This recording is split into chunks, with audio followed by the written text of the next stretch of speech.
graphs and stuff about, what dorms we should hit, what people we should talk to.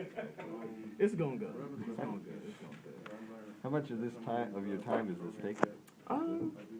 It's not taking anything away from schoolwork and basketball. Oh, okay. I wouldn't have done it if it took anything. I was going to say, I mean, just from what you just said, you're no. canvassing dorms and stuff like that, it sounds like you're really putting some heart and soul into this. Hey, well, that's what I signed up for, so you got to be willing to make those sacrifices. So in your bio, in the media guide, it says you want to be a congressman. I mean, is this kind of like a tune-up, maybe, kind of getting your first? I mean, honestly, it's politics. Yeah. It's politics. So sure, Yeah. this is politics. Yeah. So this is just more preparation. Did you do anything at prep? Did nothing at prep. Okay. Of course, I knew guys that were into politics. So Yeah. being friends with those guys, talking to them, sharing ideas. One thing leads to another. Are you taking any political classes right now? No, I'm not. Yeah. No, I'm not. But I'm having fun. Yeah. I probably wouldn't even have done it. Had my running mate Daniel Romagna, had he not even asked me. So I told him in my debate last night. I told him I thanked him. I said thank you for choosing me and inviting me to do this. So. Was he a classmate of yours at prep? Yes, he was. He's a year older. He's a junior. Okay. Of course. Well, I mean, Henry Graham.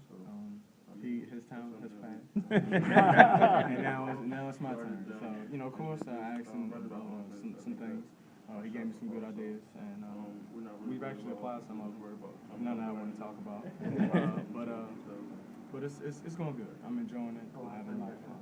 Jason said you had the room laughing out loud a couple times. What were you talking about? I mean, people. I mean, obviously, people know who I am. Right. So you don't want to come off as a boast or anything. Yeah. You want to make people feel comfortable. Yeah. So of course, I'm going to say some things that are funny. I mean, I make you guys laugh. So Sure. I think that's one way to get people to be comfortable. But where did this interest in politics come from? To be honest, Barack Obama. Yeah. Barack Obama and John Kerry. Okay. When I was in middle school, my history teacher, Mr. Garland, he had us doing like mini debates in class, and I got into it then. We were talking. I would have to watch the presidential debate with John Kerry. Yeah. And this was in 7th grade, and from then on, I just kind of took my liking because I got interested in it. Sure. I remember staying up late nights and just watching it, and it just kind of struck me. Mm-hmm. Are you following the day-to-day machinations of the current campaign? I'm sure you are. I mean, of course you watch it, but I mean, my time is here. Right. I'm a Georgetown basketball player, so my time is dedicated in the gym and in the classroom, and then in the spare time with the campaign. So my head's all over the place.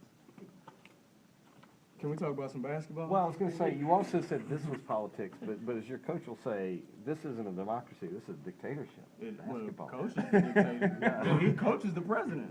Well, yeah. Well, dictator for life or whatever. Whatever you want to call it. But no, I mean, hey, a lot of things that are in politics are in basketball too. I mean, it goes hand in hand. How much? Sorry, go ahead. I was going to say, not basketball. One of the coaches, opposing coaches in Big East, said last year Georgetown had more talent. This year they're a better team. Mm-hmm. Do you feel that, sense that?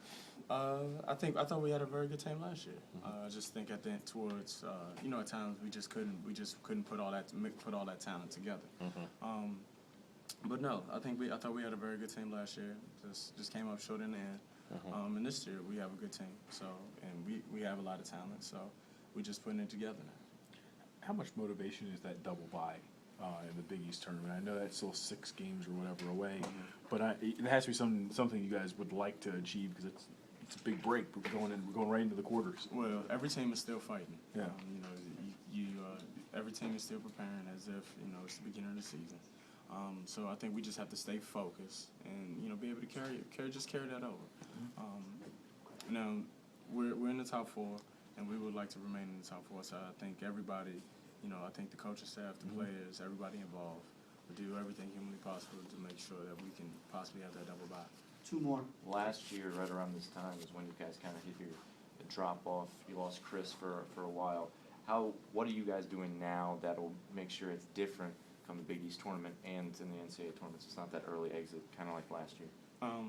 Making sure that we're getting the proper rest, making sure that we pay very close attention to detail and executing on both ends. With regards to the tournament, I mean, I know you're focusing on the next game at a time, but do you start paying a little, when you're watching games on TV, do you pay a little bit more attention to some of the teams that are in the hunt with you guys for that double bye? Do you sort of have that in the back of your mind as you're watching games, or what your competitors are up to? Of course, you wanna pay attention to every team, even teams that aren't necessarily in your conference, because you want to see what teams' tendencies are, and a lot of teams that are not even in our conference run the same thing. So you gotta watch everybody. You gotta be able to study. You know, it's basketball. It's a skill sport. So the more that you rep it, and the more you study it, the better you'll be. Have you seen President